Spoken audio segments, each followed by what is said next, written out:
Andrea?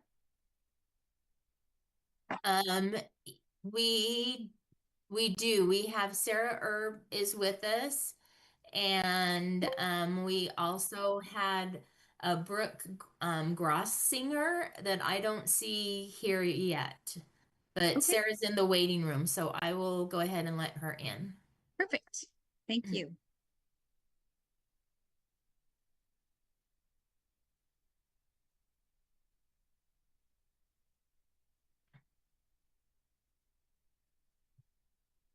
Member Brenton is also here now, so whenever you're ready to go, start. Okay, perfect. We have all of us. Um, let's go ahead with public comment, and then I'll have each of the board members introduce themselves because I'm not that organized.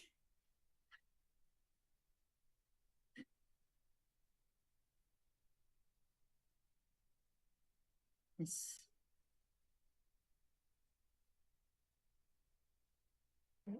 Chair, would you want us to not have the videos on so that it's better for the interpreters? Yeah, that would be great. It's a good idea. Thank you for that reminder. Do we have Sarah Erb?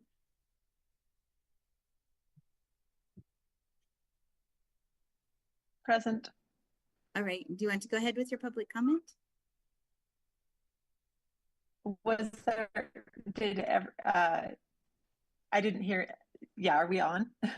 I didn't hear that there was a roll call or anything. No, we were going ahead with Sarah. We were going on ahead with public comment, and then we'll do Great. the member. Just wanted to make sure everyone was on first. Thanks, I'm ready.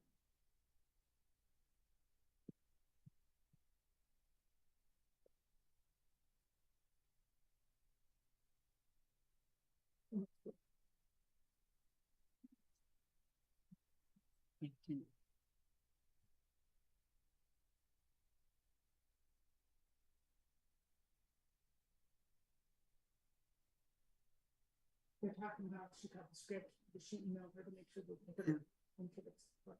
Go ahead, Sarah. Oh, okay, thank you. So my name is Sarah Erb. I'm a parent of a student who is a sixth grader and is a Braille reader. And I live in Salt Lake City. So I sent some information over to some of the board members, I believe, last week and first week of October about the school community council item that's at the bottom of the agenda here today. And I just wanted to mention regarding the school community council specifically for the USDB. This is specific to the campus programs and how to use those school community council funds.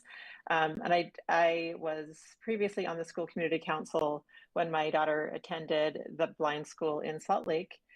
So I'm aware of kind of how that works.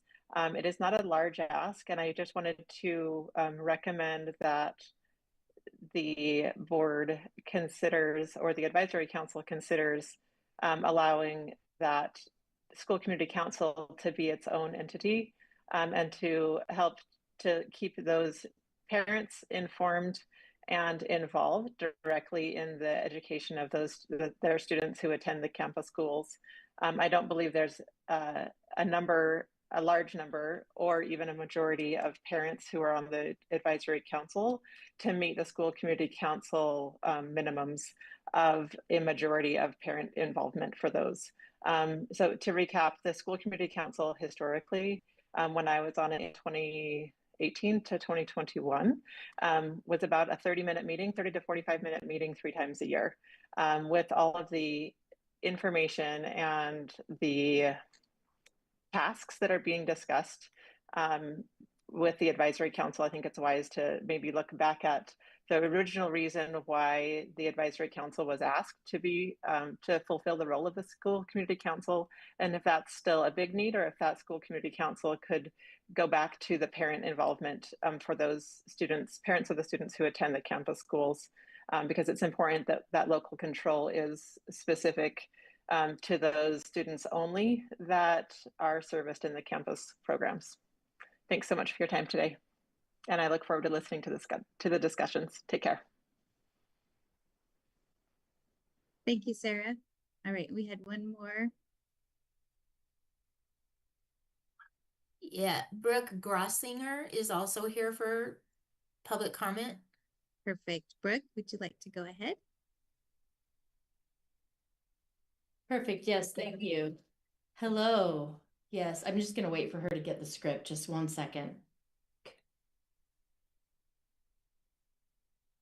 Hello, my name is Brooke, and I am a deaf parent, and I have a deaf daughter and son who both go to JMS. I do want to really emphasize how important it is for USD to continue providing deaf inclusive programs for the deaf and hard of hearing students. It is important for these children to have the opportunity to thrive, not just academically, but socially and emotionally as well. In the past, many deaf individuals, attended deaf schools and went on to live very successful lives. My parents are proof of that. Years ago, JMS offered after-school programs and partnerships, and parents stayed at the dorm in the olden days, and they got language access. And now, Utah is a unique place. We are able to have our children stay home, but how do we fit having that experience? Because there are many deaf and hard of hearing people who are from parents who are hearing and don't know American Sign Language. And including you who are watching me. It's possible that you don't know American Sign Language either. And that's okay. How do we give and provide those students opportunities to communicate and become included by having more services? In the past, JMS typically provided after-school activities and partnered with the Sanderson Deaf Center for the Sanderson Community Center for the Deaf and Hard of Hearing. For example, this month there's events, but nothing is happening. So why are we not including the different community members? We have police and fire, and now there's nothing for them. In the past, there was opportunities for the school to support and modeled things for how a deaf student should be. And now I see nothing happening after school or no events happening. Again, deaf children are from hearing parents most of the time, meaning their opportunities aren't there. They just stay home, play on their, games, and they're really failing.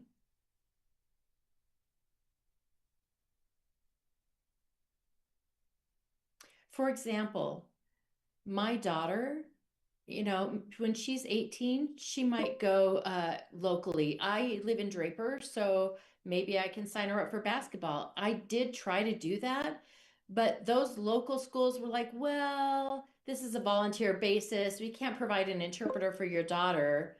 But that's a conflict. We want them to be included, but they can't.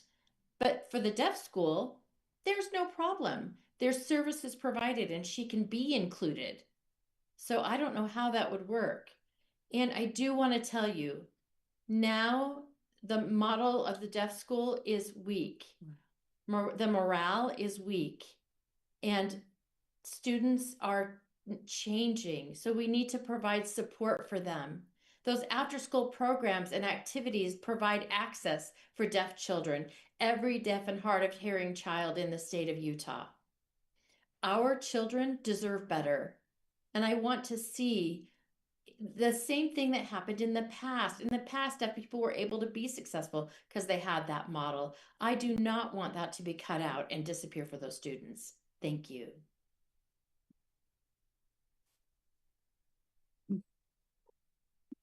Thank you, Brooke. Appreciate that public comment today. We will move forward. Let's do a quick roll call because everybody's here now.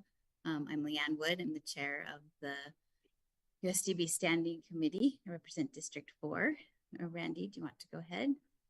I'm Randy Booth, and I'm the vice chair of the Standing Committee and represent District 13 in the Nebo School District and the Provo City School District.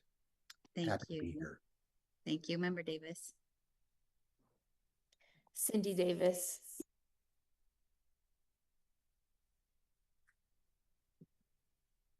Okay, Member Brinton. Member Joanne Brinton, representing District 15 on the committee. Thank you. And Member Longacre. Yes, I am Member Longacre. I represent District 7, which is the Draper Sandy area. Grateful to be here. Thank you so much. All right, we'll move to item 1.2, the Deaf Ed alternate pathway.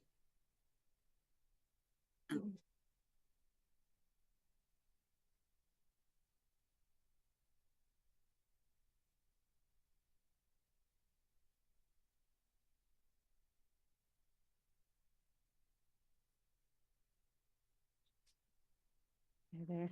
We're all in the same room, and so we're trying to control the echoes. So are you okay if I share my screen? Let me get that ready so I have the right thing up. There it is. Okay.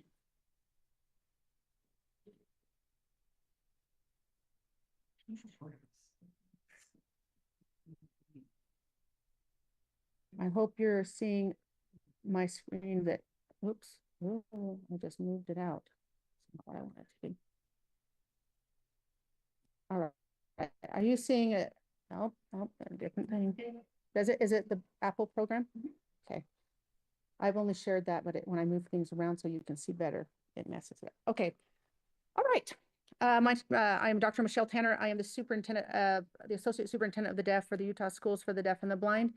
And I've been working actively for quite some time with members from the State Board of Education staff to create an Apple program, which is an alternative pathway to professional educator license specific for deaf education. So we have these Apple programs, as you probably are well aware, for other licensing programs. This one will be specific for deaf education. So the first thing that needed to happen, which does not require approval, was be able to make sure we created a Deaf Ed Apple program. This has taken an extensive amount of time, just so you're aware. It's been a 3-year endeavor to get this off the ground. We do a lot of crosswalk. We looked at other programs that are happening with the special education Apple program. We looked at the elementary, worked with others that reviewed it at this USBE staff, reviewed it, made sure it aligned with all the requirements that it need to. And so this will allow us to create now an Apple program for deaf education at USDB, specifically at the School for the Deaf. And we're going to follow this right here. What I have on my screen is the Deaf Ed Apple program and what we're recommending for USDB to have. We have some paperwork. I'm just going to glance through this real quick. So we have a liaison through USBE. That would be Tammy Gear. I would always be responsible for the program. And then I have Amy Breinholt, who has been integral to helping in this program. She is our curriculum and assessment director here for the School for the Deaf. She has a lot of hats that she wears, one of which is going to be obviously helping us run this program and making sure that we are collaborating with the right people and that we are following along with the guidelines. And we create what's called a personal learning plan with each applicant that is interested in getting a deaf education license. So what they would do if they participated in this program, we would customize their coursework that would be in alignment with this program. We would either have a coursework that could be taken with the university. The university that's been most willing to work with us is ISU, Idaho State University. They have a deaf education program there. So they could take some courses there. We also have the opportunity to leverage courses that USBE has already created for special education, because indeed deaf education has their feet in both worlds. That we have our feet in elementary world, we have our feet in the special education world, but ours is specific to the language needs and the impact that has for students who are deaf and hard of hearing. So that's why it's a very unique degree program. The other thing, it gives us opportunities for USDB itself to create coursework. So for example, if I have student audiologists that have audiology doctorate degrees, and they work directly with educational audiology, which is a unique field within the field of audiology. They could create a course and do that. Or if we wanted to do a course specific to teaching reading to deaf and hard of hearing children, which is often the most important course they take, we have the opportunity to do that as well. And we may take some of those courses and offer some of those courses as well. What I'm bringing to you here, this is our plan that we are looking through. What I'm seeking is for the approval to move forward with USDB to implement a Deaf Ed Apple program. Not approval for the Deaf Ed Apple itself, since that's not necessary, but that USD specifically, could create an Apple program that meets all these Deaf Ed competencies that, and right now, the USBE team is in the process of making this document I've got up here to say where we're going to approve this, whether it's a basic concept, if it's an application, or we demonstrate it. They're doing a great job of making this look much prettier than it's even looking. This is the draft form. But what I'm really asking is that we approve the opportunity for the Schools for the Deaf to be able to do an Apple program, since we have the University of Utah is our last functioning deaf and hard of hearing or deaf education program. There is scuttlebutt with all the cuts that this one is really struggling, we don't know if it will continue or not. We certainly hope so, that their program continues, but if that program gets cut, this will be the only option to create a teacher of the deaf and hard of hearing in the state of Utah. So that's my request. I'll stop sharing and answer any questions you may have. All right. Are there any questions? Member Davis. Should I mute me or?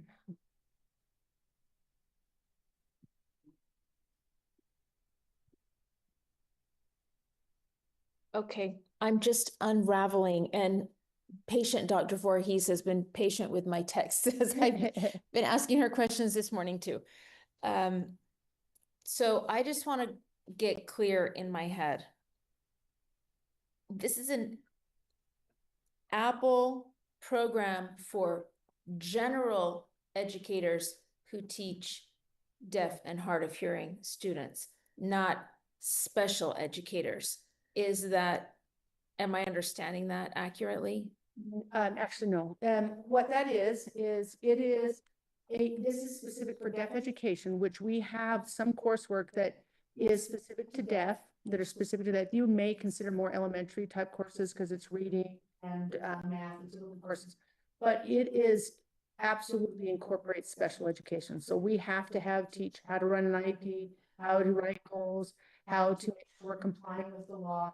How does deaf education fit into the disability categories of IDEA? So actually, this program is unique to deaf and hard of hearing, but includes elements from special education, elementary education, but it is specific to the deaf and hard of hearing needs, or to teach a deaf and hard of hearing child, which is unique to both. Okay, may I follow up, Chair? Yes, please. Okay, so there are special education components. Yes. So when all is said and done, though, this is not a special education license, right? This is a deaf education license, which is allows general education teachers to teach deaf and hard of hearing. But would this also be considered if a person had a special ed license through a program or the USBE Apple program or something? Would this also meet the need for an endorsement if they were licensed in special education? Or is that coming later? So if they have a degree, they have to have a bachelor's degree in order to even engage in this process. Right. When they get done, they would have a license, not in special education, they have a license in deaf education. So it's whatever they come from, whatever background they come from. They may come from a background of general ed, they may come from a background of special ed. There's a lot of different ways that they could come with a different background. And then this would allow them to get the knowledge base to become a teacher of the deaf specifically. So it's a separate license, which it always has. Well, I shouldn't say always. That was created several years ago. There is a license just for deaf and hard of hearing. So you Yes, one more follow-up. One last one. Yes. And then, or you can circle back to me after, but Okay, so let's say that there is a person who, does a person have to have a bachelor's degree to be able to get a deaf education license, similar to the requirement for a bachelor's degree to be involved in an Apple program for a special ed license federally? So, and Malia may be on. Malia is actually the best person to, Dr. Height is the best person to answer those questions. But they have to have a bachelor's degree. They can't even get into this program unless they do. So they'd have to come with a bachelor's degree. And then what it is you have to meet all the competencies. So whatever qualifications they came with prior to, let's say they had an elementary degree, but they missed some component of something that we needed for special ed. They're going to have to meet those, and we're going to have to fill in those gaps that they didn't meet in order to achieve the deaf education license, or the that would be required on this Apple program. Okay, so is that because every student has an IEP, even if they have all general ed curriculum?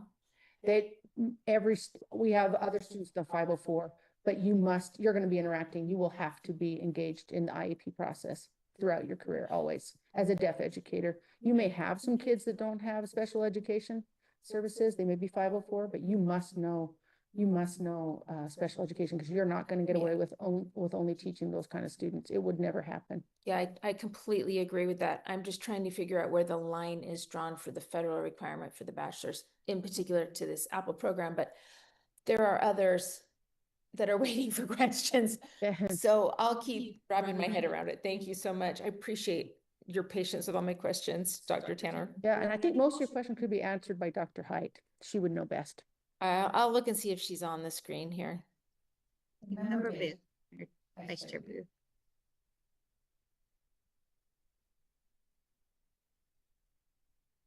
You hear me?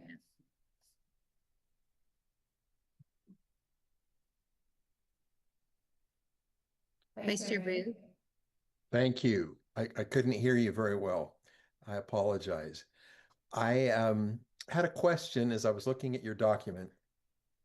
I see that Amy has the opportunity to be a one-man show, basically, in the evaluation of the transcripts. And I'm wondering if in other Apple programs, is it necessary that we have multiple individuals checking through things? You know, someone reviews the transcript, somebody reviews the competencies, and you've got a couple of people, and then the plan writer brings those evaluations together. Is it critical that there are multiple individuals involved in other Apple programs, or are we fine just to have Amy take on that full responsibility, do all of the evaluations, and do the plan, write up the plan for potential candidates? If I may. Yeah, Dr. Tanner. So I've got a little bit of an echo here. We worked with Jennifer Prince and Liz Burnfield. And one of the things that I asked that very question, because obviously we're a small group, right? We're a small entity. And she said there are other programs that have that same, like they have overlapping duties, or they have other duties. Both Jennifer and Liz both acknowledged that and said it was very normal, because we've been working through them. And as we worked through and selected these individuals, we asked the question, is this something that can be done by Amy? Do we need to have another person? And they said it's possibly be done by the same person. And oftentimes there are many times where the person is the exact same person through the lens. My only concern was if that puts too much pressure on one individual, on Amy, because she's the gatekeeper. If people don't get in, she's the one that they're going to be sending their emails to, and talking about if she had somebody to back her up, it might be helpful to her to not be the sole recipient of sometimes fairly passionate responses to whether they have the content background, the qualifications to enter into a program like this. But if that's being done in other areas and others have survived the bombardment that may be coming her way, then we'll just pray for her and hope that she's successful in being able to pull this off. If I may, I see her as helping me. If it wasn't Amy, it was going to be me. So we're working together. Okay, that's great. Thank you. Thank you, Member Booth. And I actually texted Dr. Height last night and asked that same question. Like, it seems like there's only 1 or 2 people here. And she came back and said with the size of the program that it was actually pretty normal that you only have 1 or 2 people working on an Apple program of this size. So that helped alleviate some of my fears. I know that Dr. Voorhees would like to comment on some of the pathways with the bachelor's degrees and kind of help us understand that. And then Member Davis has some more questions. Thank you, Chair Wood. Leah Voorhees, Deputy Superintendent of Student Achievement. To the question about the bachelor's degree, so Board Member Davis is correct. Federal law requires 300.156 is the section of the law requires that an individual who provides specially designed instruction and related services has a bachelor's degree. To Dr. Tanner's point, all the individuals that would be applying for this licensure program would already have a bachelor's degree. That's the same with the Apple SPED program.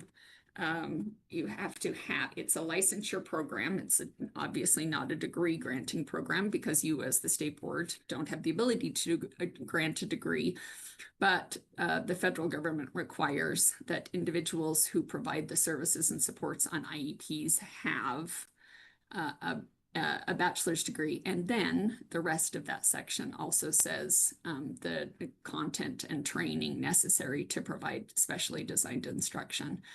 I think it's important to note, and Dr. Tanner didn't articulate it, but there are degree granting programs across the nation whose deaf education programs are not special education programs. They sit in their own section of the university, sometimes in the College of Education, sometimes in the College of Communication Disorders or somewhere else, but not in special education. And that is what the board was addressing when you developed the license. I think it was in 2018. And then also what the special ed team, the Apple SPED program team helped Dr. Tanner develop in this program. So it's difficult to explain how they connect, but are also separate. But it is not a special education program. But as Dr. Tanner beautifully explained, the majority of the students who the individuals with this license would be teaching have IEPs.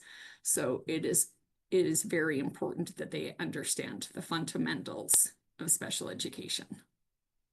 But yes, to the specific question, a bachelor's degree is required. Thank you, Dr. Voorhees. Member Davis.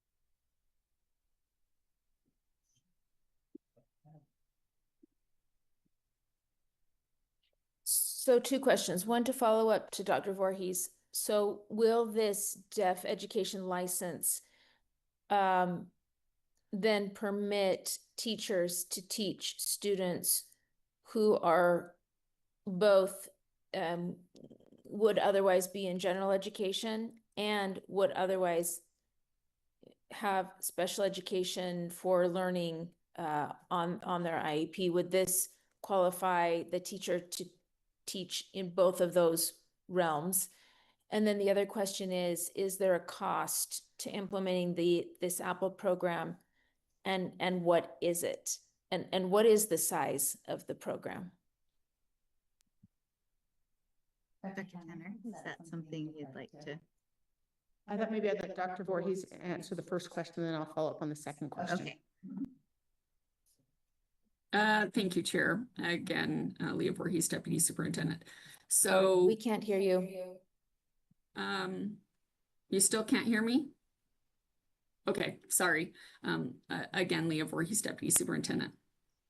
So the individuals with this license, once they have the license, would be able to, the goal of the license, as Dr. Tanner articulated, is to teach students who are deaf and hard of hearing. Some students who are deaf and hard of hearing have IEPs. And so these teachers would be able to support those IEPs. Some students who are deaf and hard of hearing have 504 plans. They don't have IEPs. So these teachers would be able to support those. Some students who are deaf and hard of hearing, and I don't know in Utah, but I don't know in our particular case right this very minute if any of the students have neither. But these teachers also are able to teach content to deaf and hard of hearing students with the specific pedagogical strategies that are needed to teach a student with a hearing loss, a student that's using ASL, a student that has a specific need, which is really the unique reason that you as a board determined that it was worth adding this license almost a decade ago. So yes, the simple answer to the question is yes. The more complicated answer is similar to any teacher that is implementing, that is responsible to support the implementation of an IEP. You can be a general education teacher and support the implementation of an IEP with the proper training and supervision. So it would be the same for this particular group of teachers. So yes, if you meet the rest of the section of the IDEA, which says you have the training, the knowledge, the content, and if you don't, that you're properly supervised. But if you do, then yes. Thank you, Dr. Voorhees. Dr. Tanner, did you want to follow up? And we do have a question from Vice Chair Booth. So I wanted to address the cost issue. So Amy has agreed to take on this responsibilities in addition to her duties. And so she's wonderful in that way. And also I'm going to take on some of those responsibilities in addition to my duties. ISU, we have to create an MOU with ISU, and the applicant would be responsible to pay those costs. It's been a blessing that USBE has coursework that all of the state can take advantage of for special education courses, which I think are quality courses, and we will definitely be taking advantage of those. There's not a cost to them. The cost would come in as if we are providing some of the coursework, which is possible, which would be like a stipend to say whatever. We'd have to negotiate that individually with the person to say how much time is that going to take, and that would be a cost. That would be a cost depending on how many courses we would engage in and how much time that takes. Mm-hmm. That could be a cost depending on their hourly time, how much time that is, for a course type of thing. But we would address that one-on-one. At this point, we're trying to start out with the coursework with USBE and ISU, and then we'll see how that goes. And if there's a need for us to develop something specific that maybe ISU and USBE can't address. But our goal is to try that first, especially considering the financial constraints we're in right now. So that would be budgeted for next year's budget if we do need to add something. Exactly. We don't need to budget for this year. Right. It would not be added this year. No. We've still got things to get up off the ground to even get this going. Vice Chair Booth, let me get the sound back on. Chair Wood, if I've enjoyed and appreciated this discussion, if you're ready, I have a motion. Please, that would be great. I recommend that the USDB Standing Committee approve the USDB as an authorized Apple sponsor for deaf education, birth through 22, and authorizes USDB to implement the program in accordance with Utah Code 53E-6-306 and rules R277-303 and R277-304 and forward to the board for final approval. Thank you. We have a motion that the USDB Standing Committee approve the USDB as an authorized Apple sponsor for deaf education birth through 22 and authorizes USDB to implement the program in accordance with Utah Code 53E-6-306 and, sorry, it bumped up on me, and rules R277-303 and R277-304 and forward to the board for final approval. Any other discussion to this motion? Not seeing any hands. Let's go ahead and vote. All in favor say aye. I Any opposed? Thank you very much. Okay, we'll move on to item 1.3. And this is the 2025 through 2026 USDB positive behavior plans. And I think, Dr. Tanner, I think you're on this one also. I am.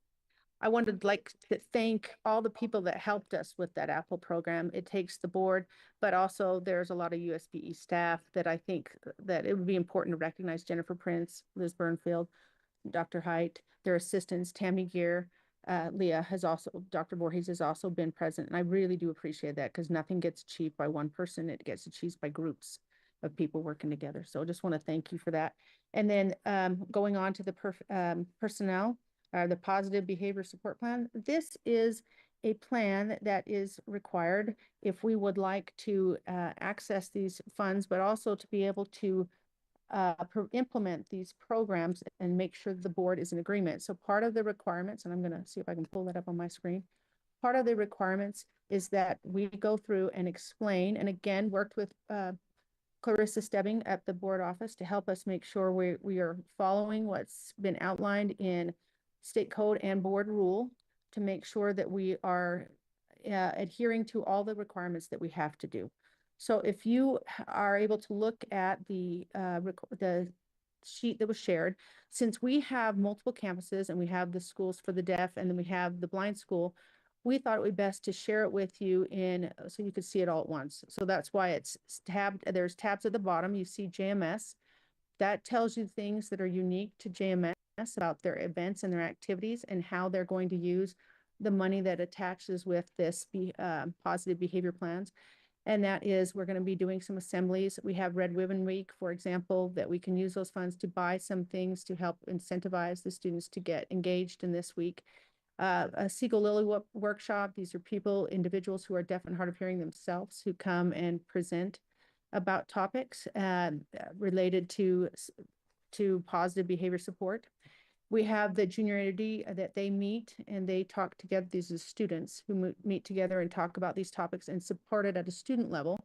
And so they oftentimes, they get together, want to do something to incentivize other students to participate. The EDS, or Elizabeth DeLong School, has very similar activities. So when they say after school activities, so I know we don't have the funding for after school activities, this is to buy some things to be able to do them. People are volunteering their time to do it. So they would do an after school activity. They'd get some of the stuff that they need. So they'd use the funds that are for that purpose. KBS, the Kenneth Burdett School in Ogden, they were specific to using it for Red Ribbon Week. Seagull Lily Workshop, to have them come and talk about prevention and life skills. And then peer leadership, again, it's like the junior entity. They just don't have an active junior entity organization. It's a smaller school. So they do, when they say after school, they're talking about buying things. This isn't paying for anybody's time, which is usually the most costly thing. And then we have the program out in St. George that participates in Red Ribbon Week. And so they've got that. The blind school, I would like to give Superintendent Patton the opportunity to discuss what they're doing on the blind school side. Superintendent Patton. Yes, thank you, Dr. Tanner, for that. We are essentially doing the same thing as a School for the Deaf. We do have our Red Ribbon Week that all schools participate, our preschool, our elementary, and our Bridges program. And so we're piggybacking with the School for the Deaf on what they are doing as well. So this policy is both for the School for the Deaf and the School for the Blind. And all of our personnel, our service providers that are participating in it that helped write this work in both the School for the Blind and the School for the Deaf. Great, thank you. Do we have any questions related to this? I'm not seeing any hands. Do we have a motion?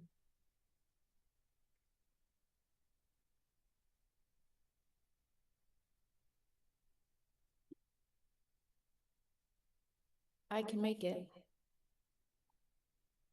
Okay, you want to go ahead with that? Let me turn off my sound.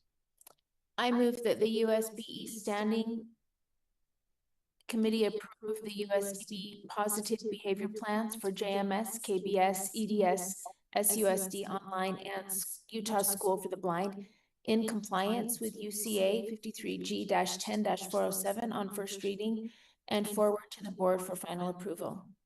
Thank you. We have a motion that the USDB Standing Committee approve the USDB positive behavior plans for JMS, KBS, EDS, SUSD Online, and Utah School for the Blind in compliance with UCA 53G-10-407 on first reading and forward to the board for final approval. All those in favor say aye. Aye. Aye. Aye. Any opposed? That is unanimous. Thank you. We'll move to our next item, which is 1.4, paid professional hours for educator policy. Dr. Tanner.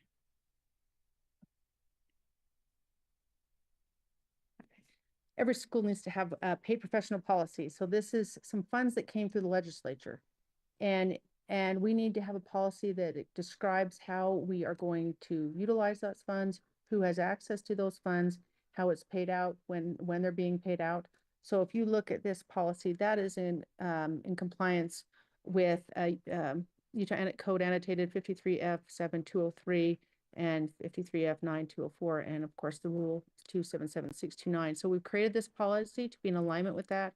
We followed the model policy that the USBE had and then adapted it to USDB. We also reviewed other school districts, their policies, and then we again made it so it complied with what we're doing. So you can see that there will be, they have to state where they have to state what activity they're going to do, which we've already gathered for by September 30th. We've already gathered that information from the individuals that are in alignment with this policy by September 30th, so we could hit that deadline. And then as they engage in these trainings, conferences, seminars, workshops, they will keep record of that, and they can request distribution of those funds if they've completed them by December 12th, and again on May 15th for those who didn't complete them by December 12th. And they will have to again fill out another form that says, here's what I did, here's what I did to align with what I said I would. And it tells you exactly how that documentation and reporting is supposed to be described below under section 8, and who's responsible for the procedures. And so you can see, if you're welcome to read through, or I can answer any questions on that. I did have just one question. I noticed that it said that they complete the reporting requirement was just a description of how they use the funds. So they don't have to submit like an invoice or a receipt or anything. Correct. And that's part of our model policy. And I should point out too that when it was first initiated a few years ago, there was even less requirements for reporting at that time. And over the course of time, over the years, someone could correct me, but I think this is like the third or fourth year of these paid professional hours, and it's becoming, so there's more documentation required. But yeah, there's no invoice or anything. It's a description of what you've done. You could say, I bought this book, I read this book for 15 hours, I attended this training on my own time, not during school hours. So things like that have to be after hours or on your own time. It can't be during which school would be hours. difficult to invoice, really. Yeah. If it's on your own time Yeah. doing that. Okay, Yeah. that makes sense. Thank you. Member Booth. had a question or a comment? I've had the opportunity to read through this document. I think it's very thorough and provides the pathway and the requirements for the use of these funds in support of our educators. And I would like to make a motion. Be very welcome. Go ahead.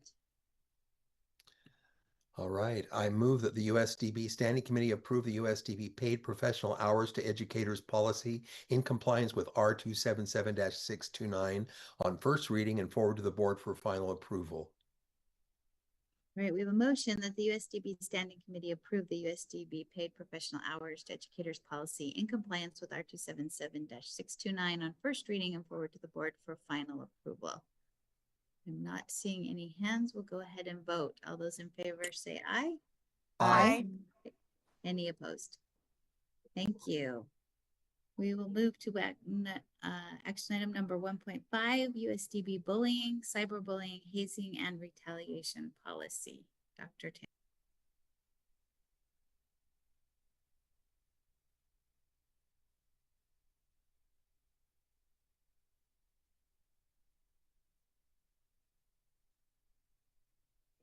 Thank you, Cindy.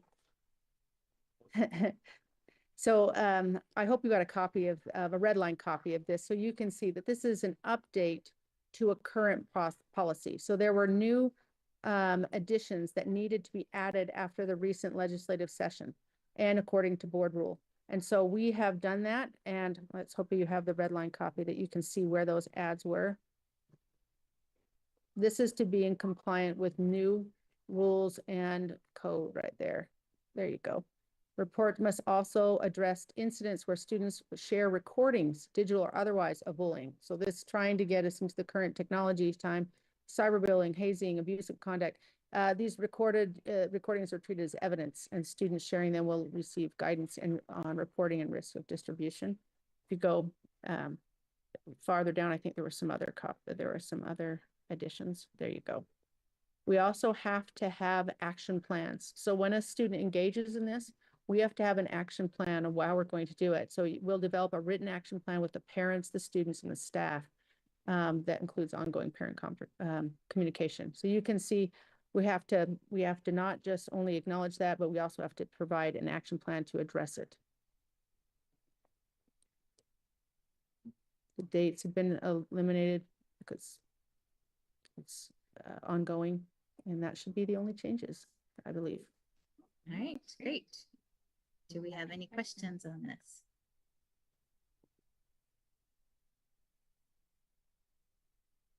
Member Davis. I can move it Okay, if go they ahead. will put the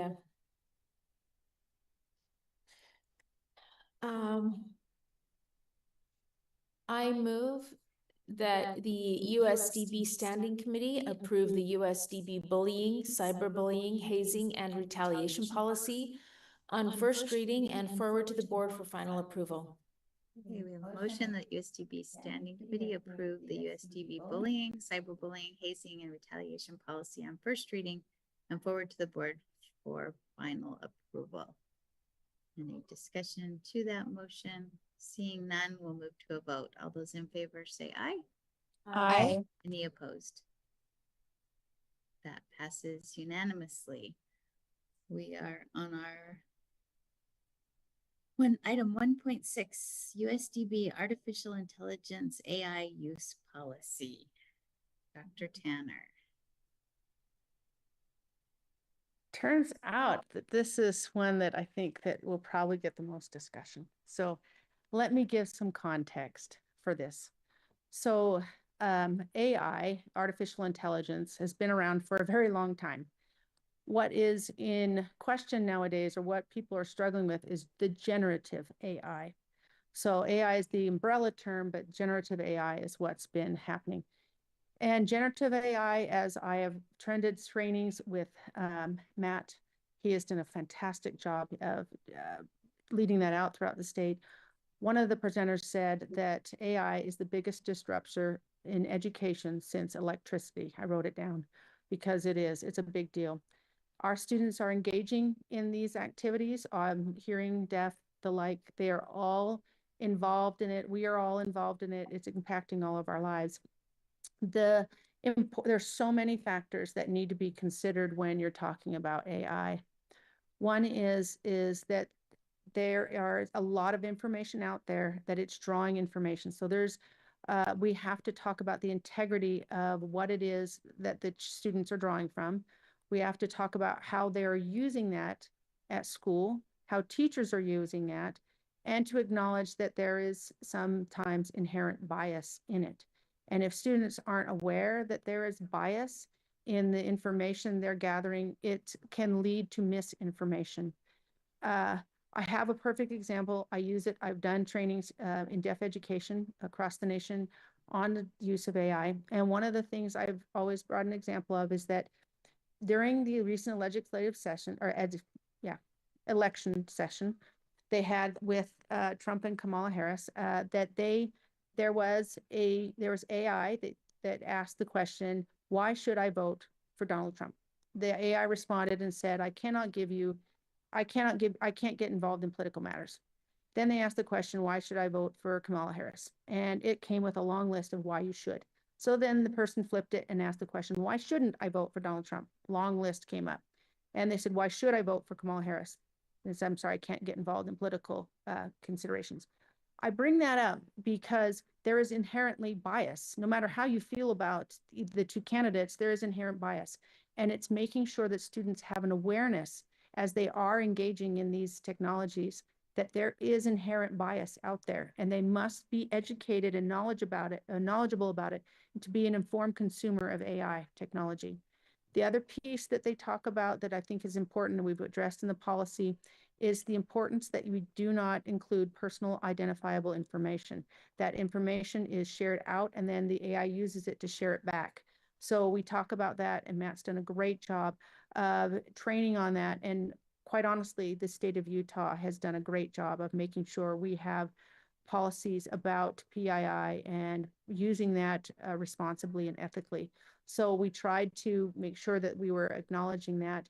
And then we also have the other factor that other people get concerned with, and that is students using AI in their work. And so we addressed in the policy that there is a time and a place for when you use AI and when you don't use AI.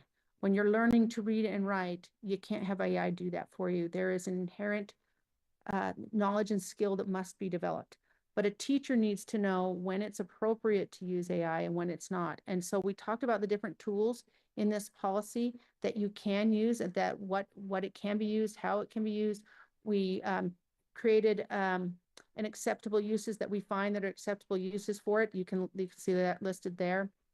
And then we talked about when you're going to use AI, if students are going to use AI, they need to acknowledge that the fact that they did use AI, but ultimately they are responsible for the content of what they produce, that is their work, and they have to be able to acknowledge what work was done with AI, what work was done by themselves, and then they have to make sure that they're respecting others. Their technology and AI is advancing so rapidly. I would anticipate that as we move forward, that these are going to be delineated throughout the years, because there's going to be more and more information. It's a beautiful tool and opportunity. One of the things that are happening in the field of AI, and I don't know if I even tempted to even bring it up for you, but you can impersonate someone. You can create, that is all over the internet. Just look up Arnold Schwarzenegger. People like to put Arnold Schwarzenegger in different scenarios and have him sing and have his likeness. The one I use often is The Wizard of Oz, and he will sing, and you can hear him singing, and it sounds just like him, looks just like him, but it's actually superimposed on the body of Judy Garland. And so it looks real. It looks real. Those things are coming. They're here already, actually. And so we need to teach students about the responsible use of these type of technologies. If they're using those kind of things and using them inappropriately, we're in a dangerous space. Positively, for the field of deaf education, it's not quite there yet, but even your Google Translate is actually AI. And it is translating, and it's using AI. It's not generative AI, but it is AI. But when you start applying that to sign language, then it has to become generative AI because obviously it's a visual medium. I could put it up on the screen right now. I'm very tempted to do so. Of a company who's already offering that in Britain, because there's British Sign Language. And if I were to put that on the screen and you saw it, though, even those of you who don't know sign language, you would be pretty impressed. Then I usually unveil the fact that that is not a human. It looks like a human. Doesn't look like an avatar, doesn't behave like an avatar. It looks as real as Cindy looks interpreting right now. That is not widely, it's Britain is doing it. They're trying to use that and getting that out in the public. They're switching that over to American Sign Language. There is an intention of trying to make that into an interpreter. But if they were to do that, they'd have to get a lot more vocabulary. So these are the kinds of things that are happening. And if we don't have a policy established on how to keep the students and the teachers within the appropriate parameters, then they could use all these tools and have no guidelines in which to use them. So that is what prompted the policy. The policy came, we worked with our IT team, our educational technology team, and we worked and developed this policy. After we did that, we did ask AI for feedback so that it has some feedback from it. I always, when I'm talking to people about AI, you always start with you always end with you.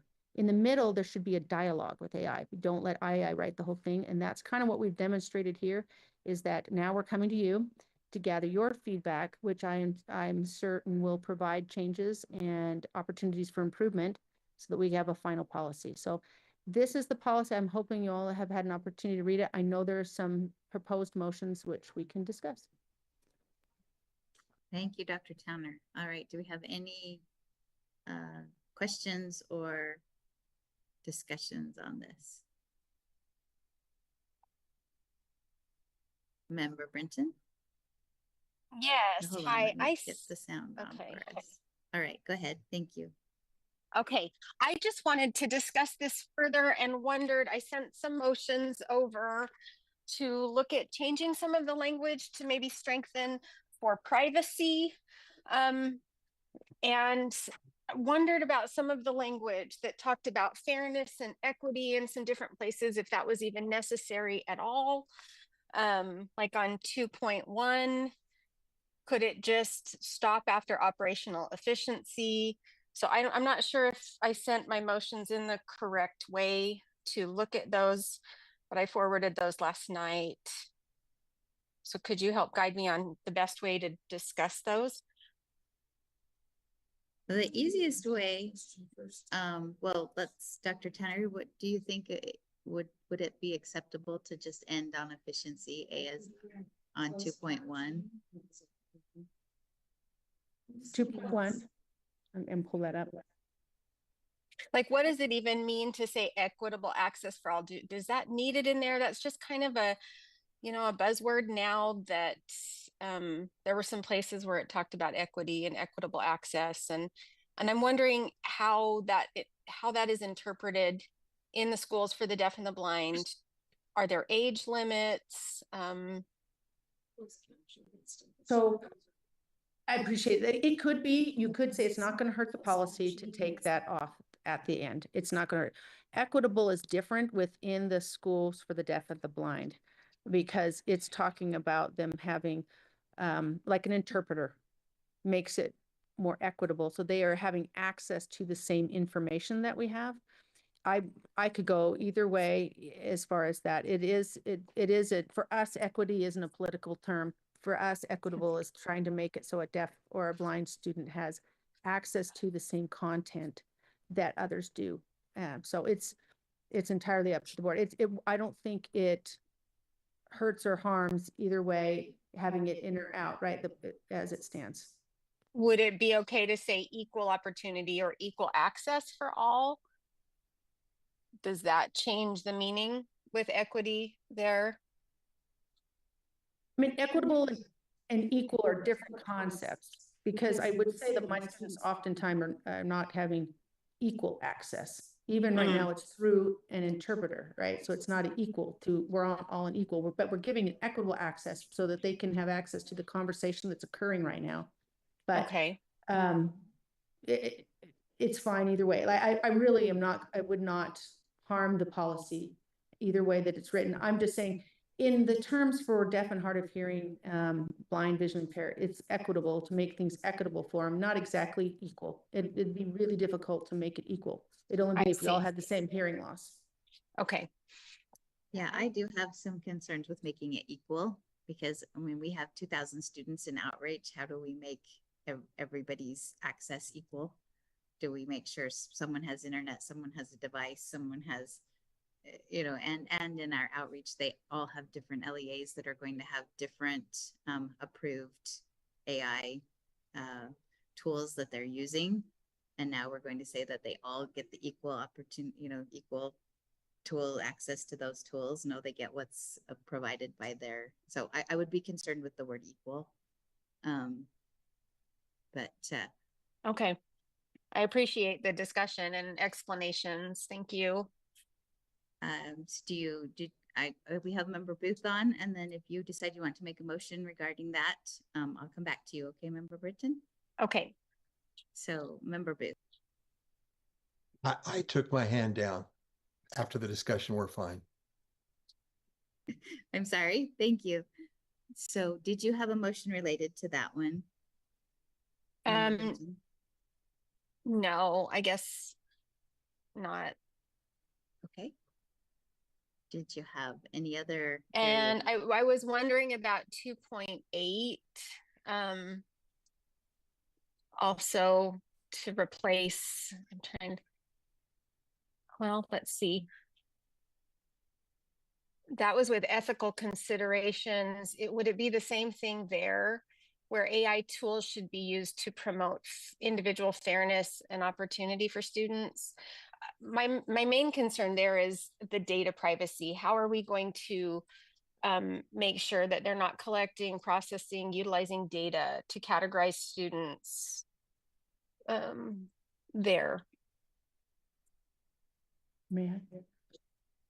I totally agree with you about managing the data, and it's an ethical consideration. We tried to capture that. But if you wanted to make that stronger, anytime we can make it stronger, to say we use it to comply with relevant laws, regulations, including those related to data privacy and data. Let me see if that's already in there. Well, it says AI tools must that be one's used. in there, but if you feel that language is not strong enough to emphasize that we need to make sure that we're recognizing that. We do have a section that talks about training teachers about what you put in. There's other conversations about this, but if we are better off, it's assuming that we're not in what's called a walled garden. A walled garden means your data that they're using is integral to the organization in which you're at.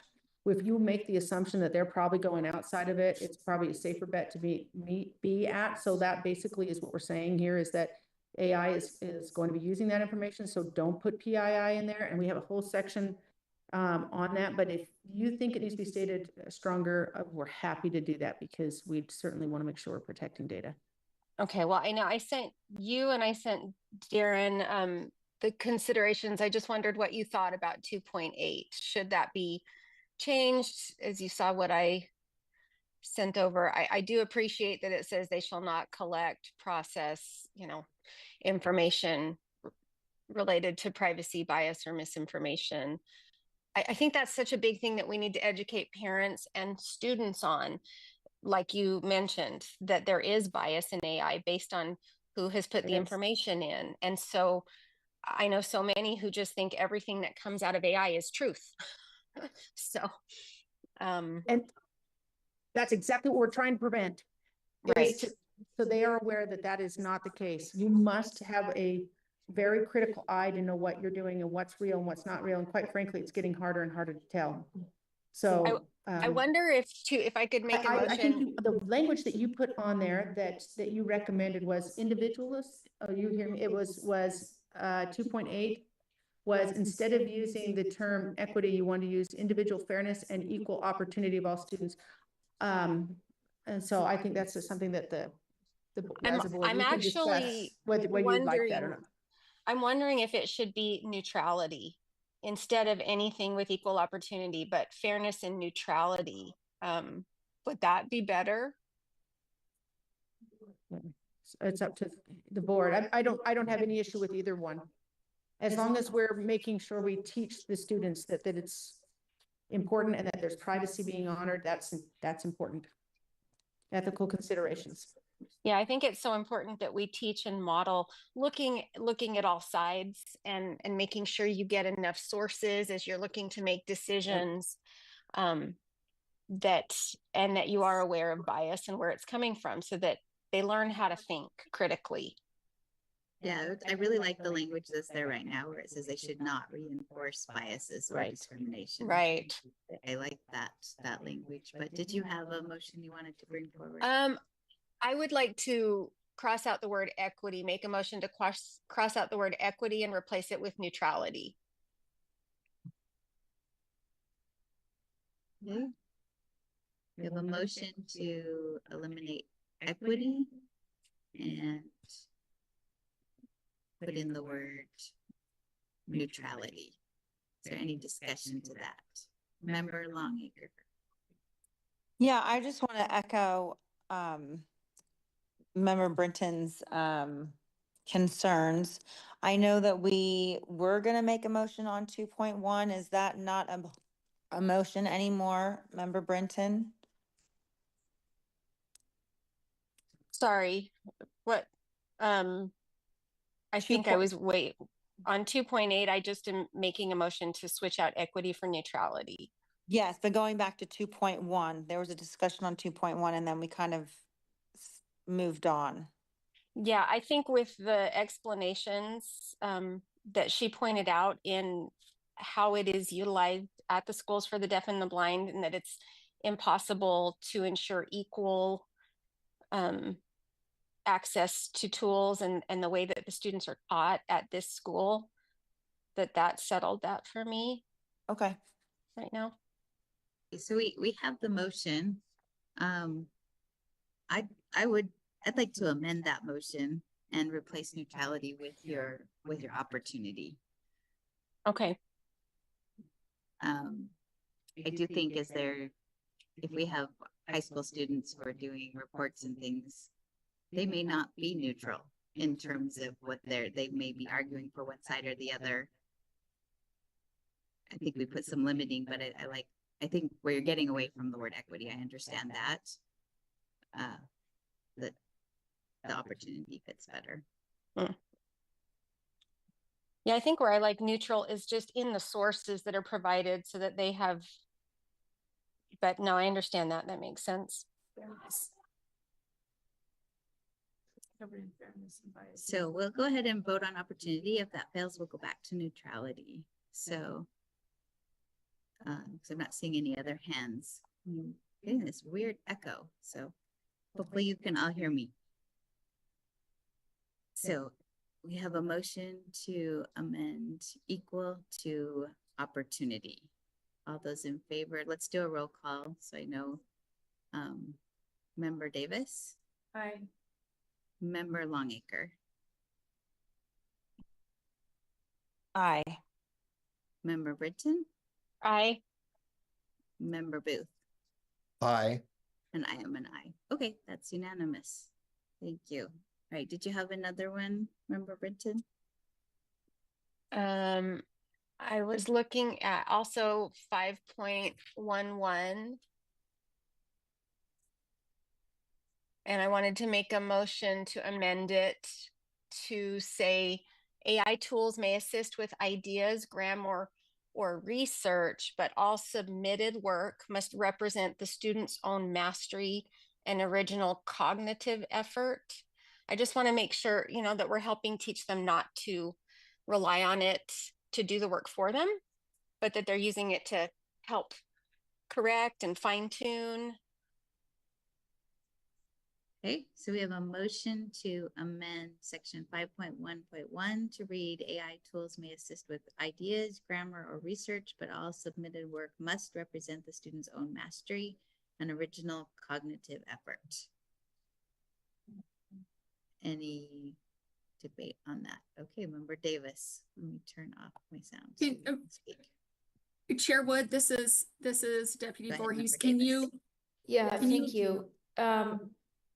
I think it poses a competitive idea in the same topic, because you know, a cognitive work is what happens in the brain, and ideas are what happen in the brain. And so what is said here, those are conflicting pieces between the beginning and the end. So I think I think it's tricky because it says AI tools may assist with ideas, but also submitted work must be the student. So what I'm understanding is that the student can use AI to help with the brainstorming, can help with some of the editing, can help with the research, but the work has to be cited, accurate citations, giving reference to where that work was done, and the way that the student writes the paper, or does the you know, presentation or whatever it is that the student's working on. That has to be the students with proper citations. But if we are going to allow AI to help with some of the idea generations, then it can't be necessarily deemed the student's own cognitive work. Okay, well, and maybe it's sufficient the way it's worded. I just wondered if it should be strengthened. So Barbara, did you say anything prior to do that? Sorry, in order for Cindy to speak in the same room, I have to mute the computer. So if you speak while she's speaking, then I miss anything you say. So I apologize, but did you happen to say anything before she was done? No, I was just listening to what she was saying, and I appreciate it. And maybe it is strong enough the way it is worded. I understand. Yeah. So should I remove that motion? I guess it. Yeah, go ahead, Member Davis. I wonder, Member Britton, if 5.1.2 does help to communicate clearly that the students have to properly cite any of the, you know, content that they used from AI if they incorporated it into their work. Maybe we'll help with that. Yeah, you're right. Because I can hear your concern as well. I think it's a concern we all have as parents and policymakers, but hopefully those two work together. Okay, I will remove my motion right now. Okay. Oh, I May saw I two add on hands. that? Yep, let me turn my sound off so we don't There, echo. there is actually instructions on how to cite things now where you actually have to put in what questions did you ask?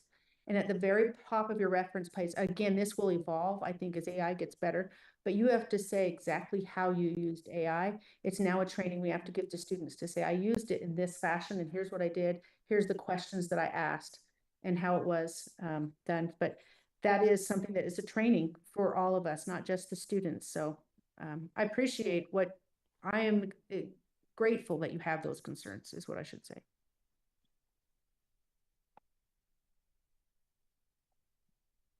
All right.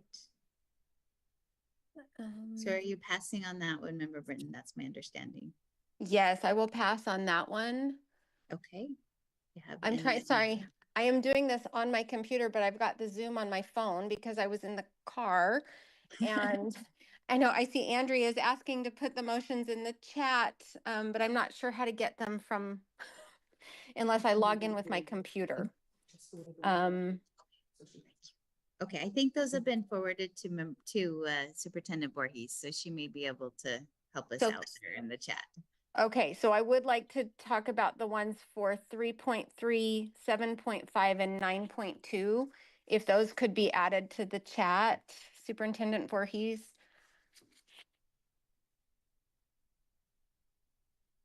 The chat is disabled for me. Oh. Okay. Actually, do any of us I can add them to the motions document so that you can see them there. Yeah.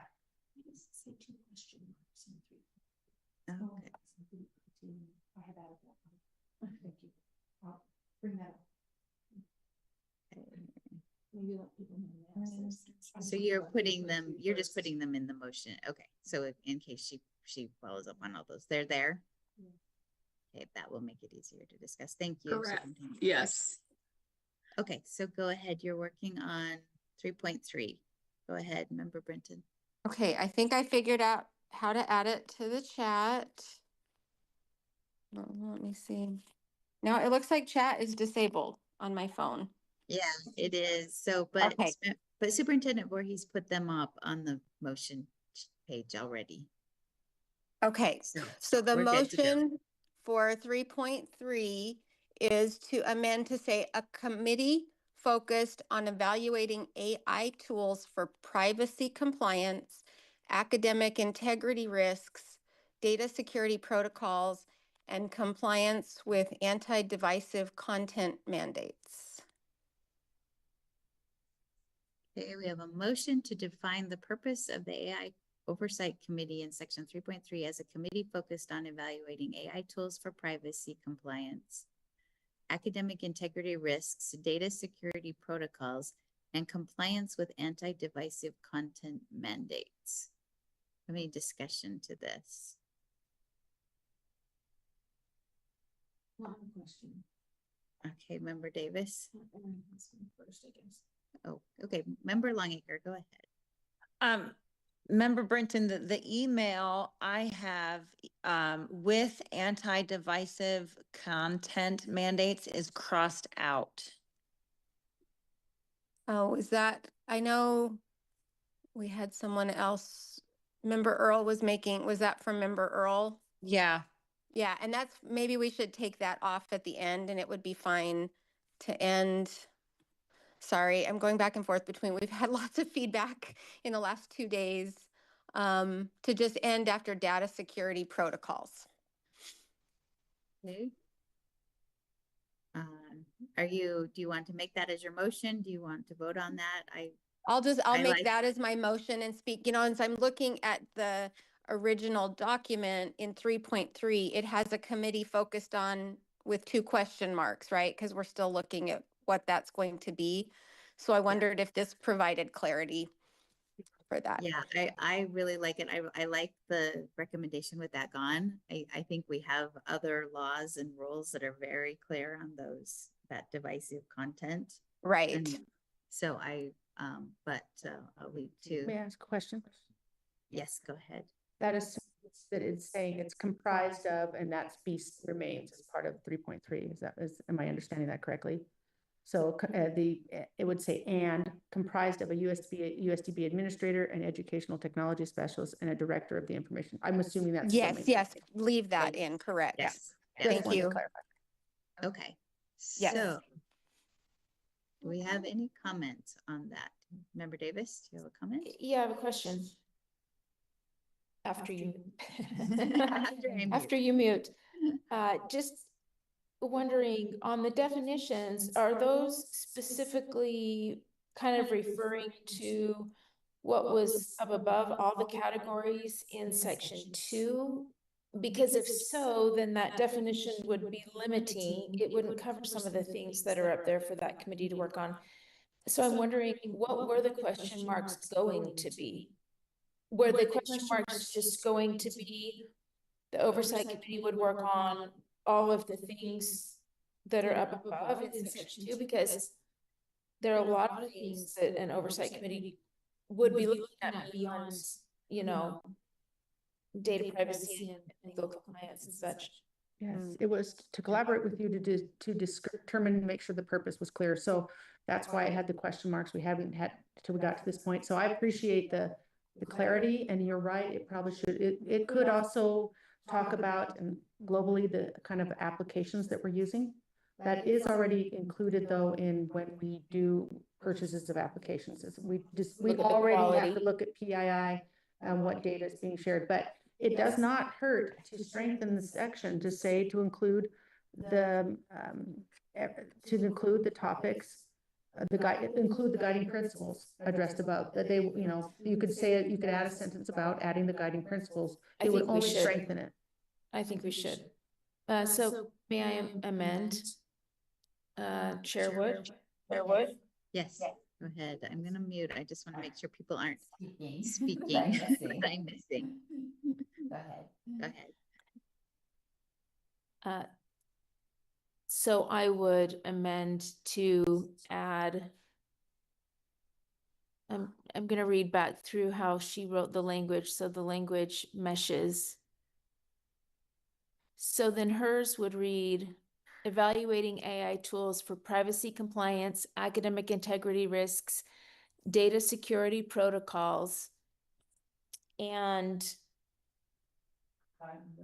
the guiding principles. I don't know how we want it. And the AI guiding principles.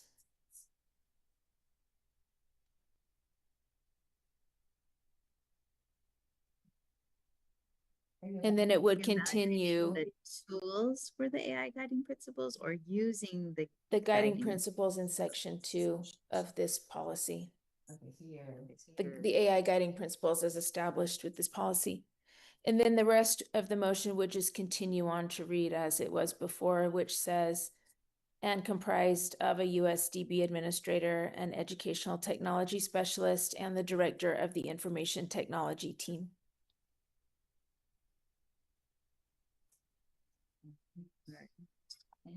Any member Booth, comment to the motion? I would just have a suggestion that maybe what Wait a minute, remains, sorry, I what have Cindy Madam just wrote, you.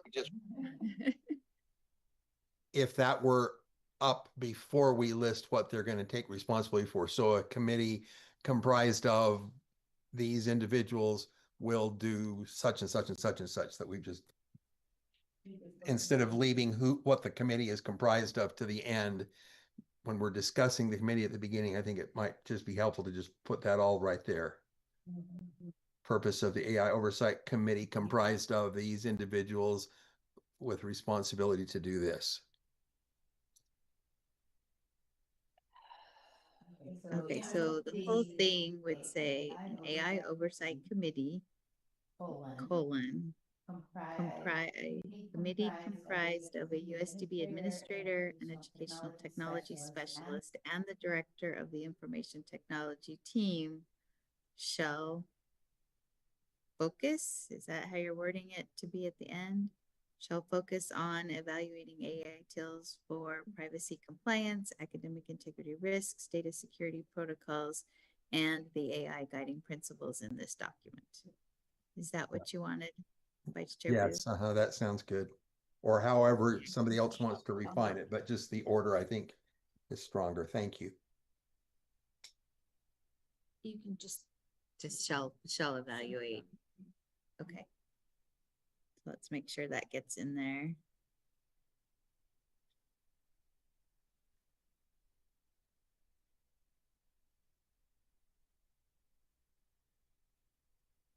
Yes, good. Shall evaluate AI tools for privacy compliance, academic integrity risks, data security protocols, and the AI guiding principles in this document.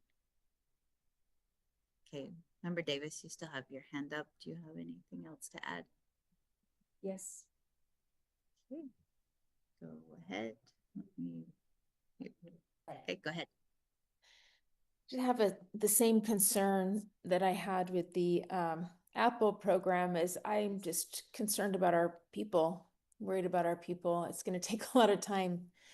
Maybe not in the beginning, but as AI just gets bigger and bigger and bigger, as we know it is going to,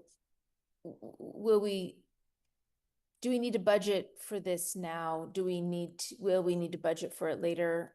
How much time do you anticipate this taking, and do we all have the capacity? We're, cutting, and so everybody feels like everybody's jobs are getting bigger and responsibilities are getting bigger, but the resources are getting smaller. And so I just want to hear from, I guess, Dr. Tanner, and how you feel about are we asking too much of our people? Or is this going to be feasible without budgeting additional for this year? If I may. Let's go ahead. I don't see this meeting more than quarterly. It's a team that would meet to discuss more than quarterly, unless there's a large purchase at the beginning of the school year. Maybe if there's new tools that are added. We're not adding new tools this year because of the budget cuts. So it certainly wouldn't impact this year because we're not adding anything.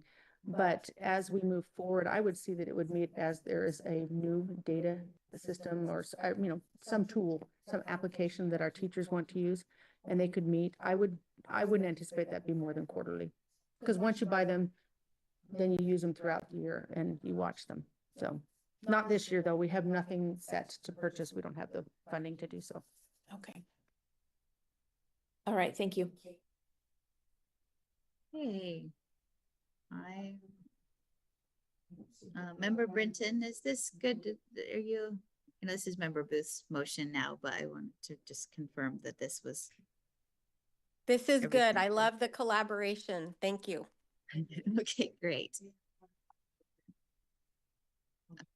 Oh, do you want to add those AI guiding principles on Member Booth's amendment? Please. Where did they go, Chairwood? Right at the end after protocols. And guiding principles. Yep, and the AI guiding principles in this document. So just as above, as you see, you just copy them. Yep. All right. We'll go ahead with that motion and a vote. We have a motion that the committee definition reads: a committee comprised of a USDB administrator, an educational technology specialist, and the director of information technology team shall evaluate AI tools for privacy compliance, academic integrity risks, data security protocols, and the AI guiding principles in this document. All those in favor say aye. Aye. Aye. Aye. Any opposed? That passes unanimously. Okay, Member Brinton, your next one. Whoops, sorry. I mean, okay. My next one on 7.5, I actually want to strike out my last sentence that was recommended and shorten it to just read: AI tools should only collect data that is strictly necessary for their educational purpose. I think that's the current Oh, is that language. the code? Is that what it says? Does it say strictly? Sorry. Let's go back. I think AI tools should only collect data that is necessary for their educational purpose. So I think you added strictly necessary. Strictly, yes, So strictly necessary. Yep. Yes. Okay. All right. So there's an amendment to section 7.5. Member Longacre, do you want to comment to this motion? Yeah, I just have a question as to what data would be necessary for educational purposes. Can someone give me an example of that? You want to speak to, I'm going to mute and then I'll let you speak to that, Superintendent Tanner. So it would only collect data. For example, if I'm working on a tool that's adaptive technology and I'm trying to advance through the information, you'd have to collect some information about the student, where they're at, what their levels are. So that is information that's integral to knowing where the student is going. That would be necessary for educational purpose. It shouldn't ask, for example, you know, what's your religion? I mean, things like that. I mean, that just doesn't make any sense for the context, but you do have some information that you must have in order to know that the child is progressing from where they were now, what their ability level, what age they were, and all that kind of jazz as they move forward. So we only want to gather what was strictly necessary. We don't want to go beyond that. So, but yes, there is something, there are, as far as answering board member Longacre's questions, there is things that are kind of like demographic information, PI type information that you have to use to know where the student is now and how they are progressing along a path to perform better. So, and all tools should do that at some level to see progress. Okay, thanks. Okay, you don't have a follow-up, Member Longacre? No, thank you. Okay, Member Davis, your hand is up. Yeah, I'm either fine with strictly or fine with only, but it already says AI tools should only collect data that is necessary for their educational purpose. So I don't think we need the word strictly, or we can take out only and say AI tools should collect data that is strictly necessary for their educational purpose. but I just cannot vote for repetitive words that we don't need. All right. I'm fine with either. Member Can I- Britton, do you? Sorry, let me go back. So only probably is sufficient. And you could strike only, so then it says AI tools should collect data that is strictly. Oh, kind of need it there, don't you? It needs to either say strictly or only somewhere. But if Member Davis's suggestion is more correctly written, or if you think it's clear enough, I just want to make sure we're sending a clear message that they are not to collect extra data that is not required. So I will go with the body's suggestion on that. Member Longacre, comment to this motion. Yes, I kind of do like only, because if we just leave it AI tools should collect, I feel as though we're just opening the door a little bit more than we want to. My opinion. So you like the AI tools should only collect data that is necessary for their educational purpose. Yes, but I like I like even to double down and put strictly in there. But I'm Awesome. I'm Okay. doubling down, and I understand. I No, understand. that's fine. That's the motion As- that's on the table. So Can I- we'll go ahead. As I'm reading 9.2 in the document, it says originally, consent will be obtained when necessary, but there's nothing about parental consent. So explicit written parental consent, that Right, was we're- also we what I haven't was. moved- we haven't moved to that one yet. Oh, We haven't oh, moved sorry. to 9.2 yet. Oh, We're I'm still- sorry. I'm jumping. So sorry. Oh. Oh, did you withdraw your strictly motion? If I- it says, oh, okay, that's right. We're in 7.5. We're not in 9.2. I'm sorry. Yeah. This is You're just fine. shall only collect data that, no, I'm good with 7.5. I will withdraw and move to 9.2. So it will say, oh, AI tools should only collect data that is necessary for their educational purposes. Okay, Yes. and you want to move to 9.2. Yes. Okay, go ahead. 9.2, I would like to amend to say explicit written parental consent will be obtained when necessary. Okay, we have a motion to amend section 9.2 to read explicit written parental consent will be obtained when necessary. And the other's the same. Is there any comments to this? I am not seeing any hands. I think we can go ahead and vote on that. All those in Leanne, I have. favor? I'm sorry. I didn't see a hand. That's okay. I Go raised ahead. it a little late. Can we define explicit? What does explicit written? Is there a definition for that? Someone want to comment to that? Written. It has to be written. In my opinion, written is explicit. Okay. Oh, you're saying it's a double. So it think could- what she's trying to do is avoid like a verbal type of a consent, that you have a paper trail of written consent, unless I'm misunderstanding what Member Britton's trying to do. I add,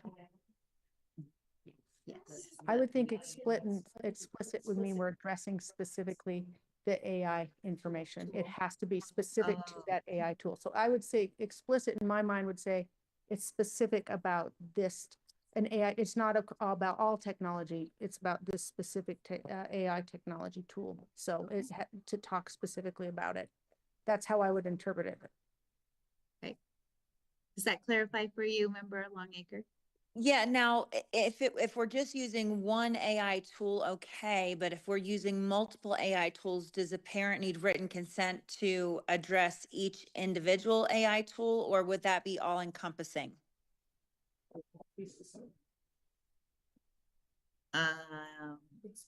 It says explicit will be obtained when necessary. I think that's referring to each time that a tool is going to be used that's beyond that acceptable basic directory information, that there would Okay. need to be some notification and consent.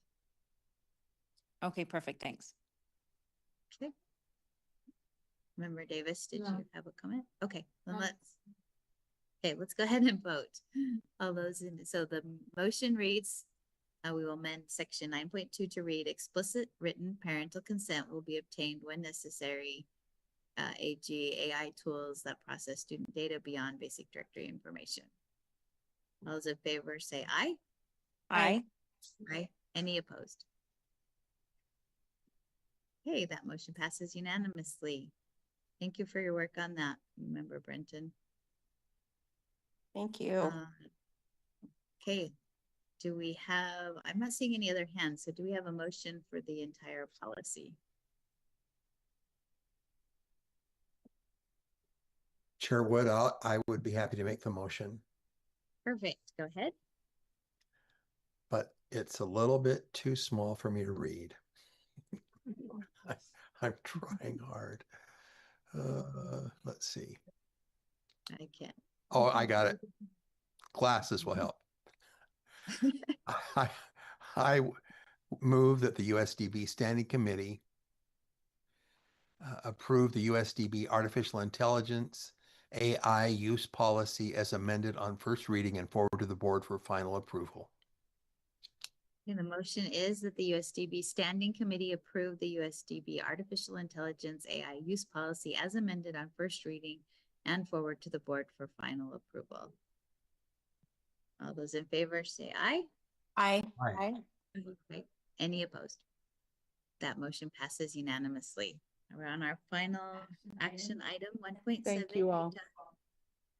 Utah State Board of Education Policy 4002, and I believe this is Superintendent Nelson will speak to this.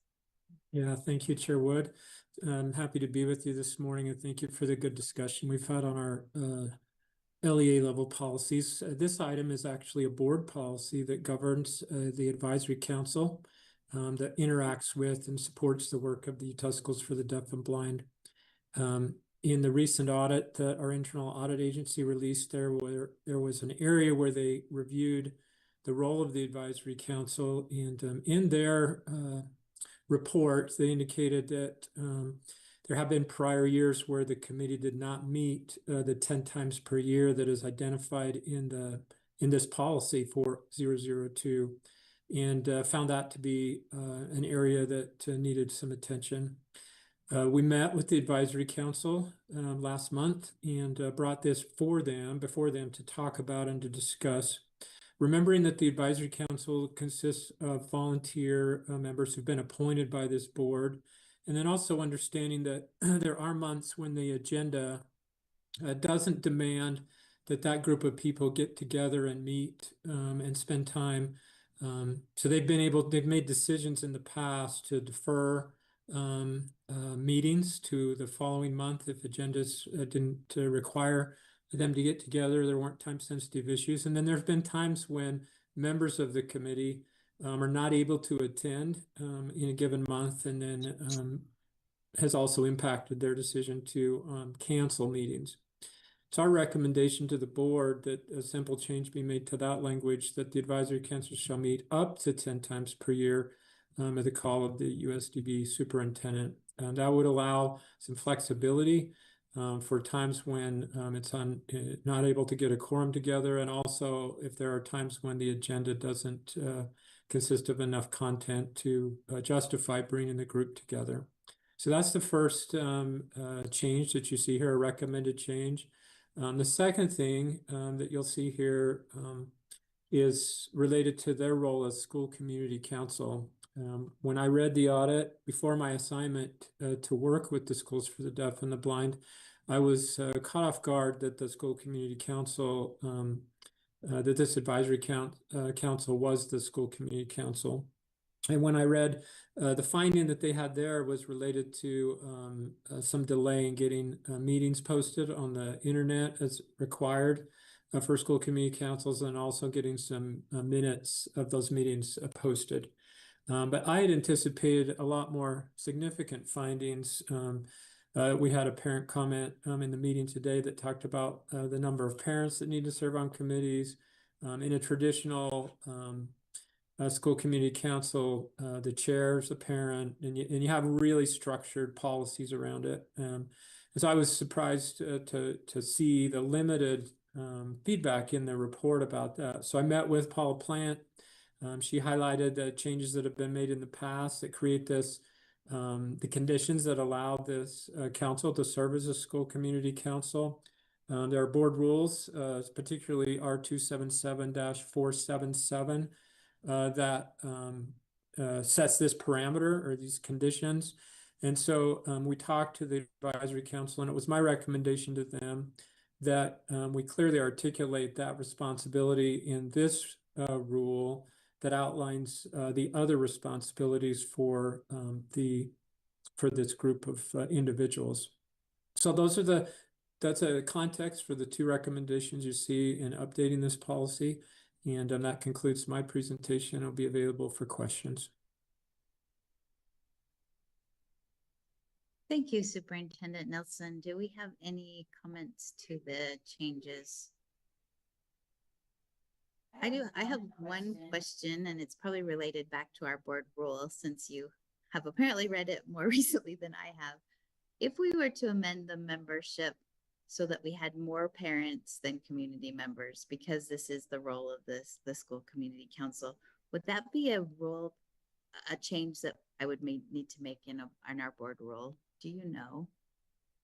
Yeah, I've read that rule. I believe you could make that change here in this rule, which makes up where it identifies the membership. If we scroll down, it articulates who, how many positions there are. I think keep scrolling down.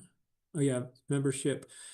So you'll see here that there's up to 11 voting members, including a minimum of, and so this rule identifies a minimum number of participants. You'll see here that it only identifies 2 that specifically need to be parents.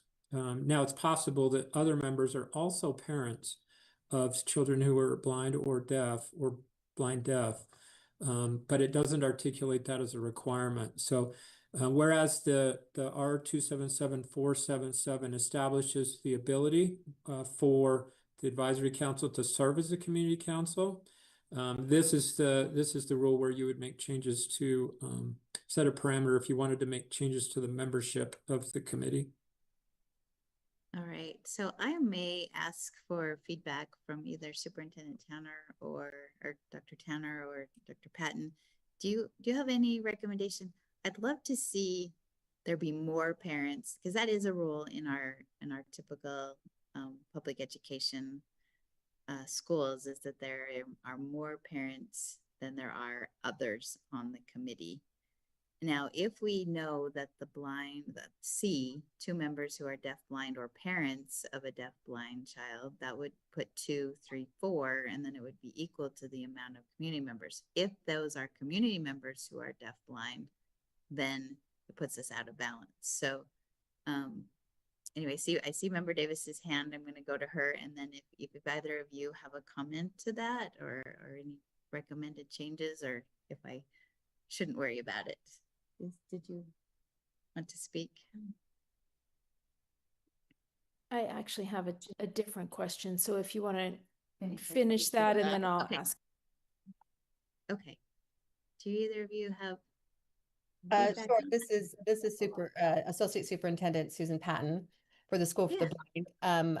Board member Wood, I would agree with you. I think that if the advisory council, which we has been functioning as the school community council, if we're going to maintain that model, and that we do need to add more parents on, just because of the stipulations and what goes into a school community council, I would say that I would agree with you that there needs to be more representation of parents on the school or on the advisory council.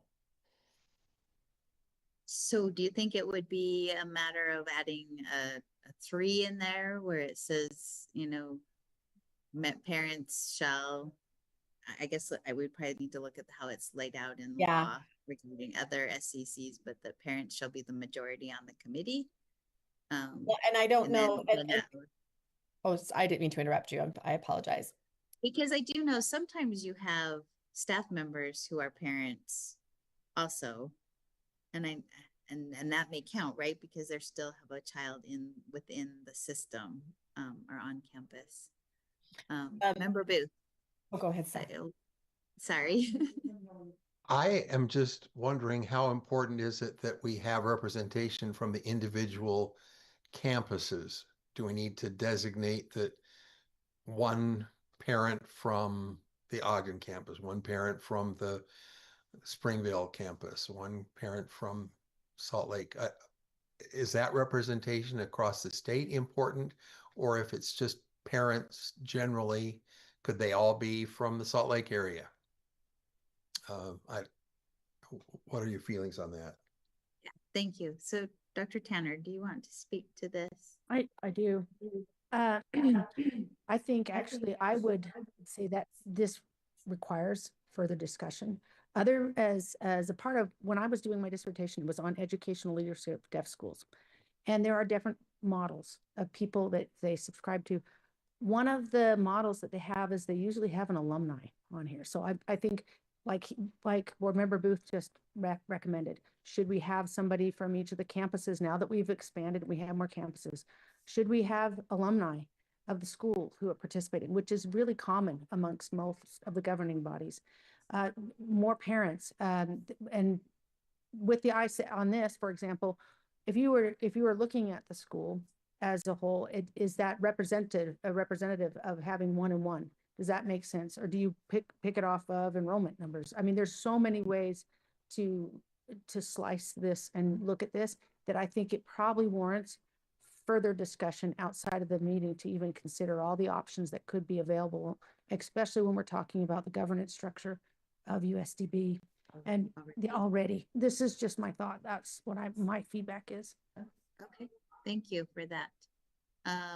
Member Longacre and then Superintendent Nilsson.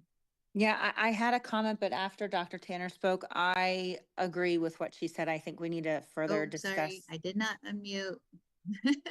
I'm so sorry. Can you start? Yes. Yes, I had a comment, but before Dr. Tanner spoke, but after she spoke, I just want to sustain what she said. I think we need to further discuss this and make sure that we have proper representation. I do think more parents need to be on it, like you said, Leanne. And I believe, if my memory serves me correctly, if you are a teacher and a parent, you are considered a teacher. Okay, if we follow the rules. Okay, so this may be something that we put on our a future agenda item, and maybe even consult with the advisory council. But Superintendent Nilsson, I'll take any guidance you may have in this. Yeah, thank you, Chair. What I was going to suggest that we will be meeting with the advisory council next week. They're very thoughtful. They dedicate a lot of time to support the work of the Schools for the Deaf and the Blind. And this would be an item we could take to them. If I'm hearing correctly, the primary objective is to look for ways to get more engagement with parents of our campus students. Is that correct? Yes.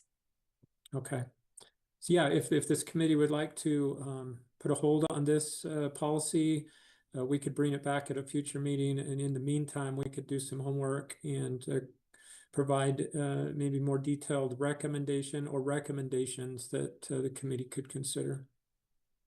Well, and I'm comfortable moving ahead your changes because I think it gives some good guidance, but making sure that that's an area where we still have the OLAG audit coming forward. I think there's still some things that we're moving ahead on. So just from my perspective, I'm comfortable with it as is, and then knowing that that's going to be one of our priorities moving on. So I'll move on from this. I know, Member Davis, you had additional. I will move on and we can discuss next time. Okay, it's not related to this parent item, or I mean, it's related to the whole thing, but it sounds like we're gonna postpone this to next month. You want to postpone then?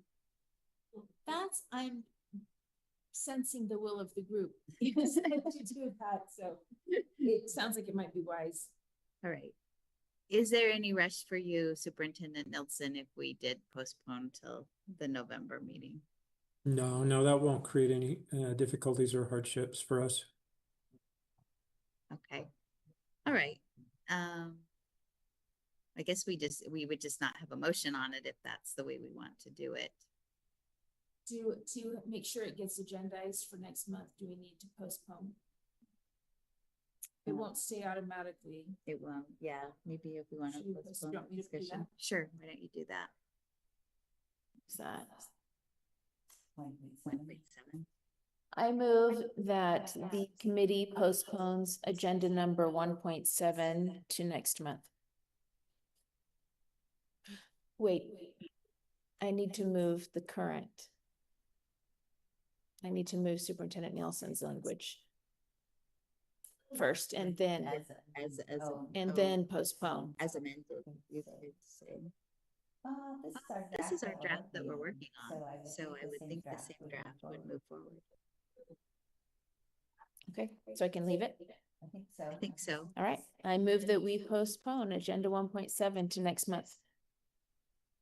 We have a motion to postpone. I'm not seeing any other hands. All those in favor of postponing item 1.7, Utah State Board of Education Policy 4002 to next month, say aye. Aye. Aye. Aye. Any opposed?